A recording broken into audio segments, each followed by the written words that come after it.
খারাপের দিনগুলি রবের সাথে কাটুক। মন খারাপের দিনগুলি কোরআন তেলাওয়াতের মাধ্যমে কাটুক। যখন মন খারাপ হবে, যখন আপনি ভীষণ কষ্ট পাবেন, তখন আপনি সেজদায় পড়ে যান, সালাতে দাঁড়িয়ে যান, আল্লাহকে বলেন যে আল্লাহ, এই অশান্ত মনকে আপনি শান্ত করে দেন।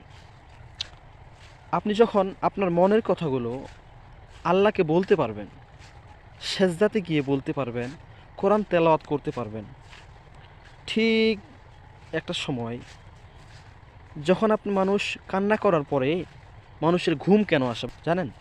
কান্না করার পরে মানুষ যখন দুঃখ কষ্ট বেদনার পরে মানুষ যখন কান্না করার পরে মানুষ হুট করে ঘুমিয়ে যায়। ঘুম থেকে ওঠার পরে মানুষ হালকা ফিল হয়। সে তার ভিতরে যে কষ্ট ছিল, তার ভিতরে যে যন্ত্রণা ছিল, এটা হালকা মনে হয়। কারণ জানেন, যখন একটা মানুষ সেজদার মধ্যে কান্না করে, দুয়ার মাধ্যমে কান্না করে, কোরআন তেলাওয়াতের মধ্যে কান্না করে, কান্না করার পরে একটা রহমতের ঘুম আসে। এই ঘুমের মাধ্যমে আল্লাহ তাআলা ওই ব্যক্তিকে ঠান্ডা করে দেন, শীতল করে দেন, শান্ত করে দেন। এজন্য মন খারাপের দিনগুলি কোরআন তেলাওয়াতের মাধ্যমে আমাদের কাটা দরকার। মন খারাপের দিনগুলি নামাজের মধ্যে আমাদের কাটা দরকার।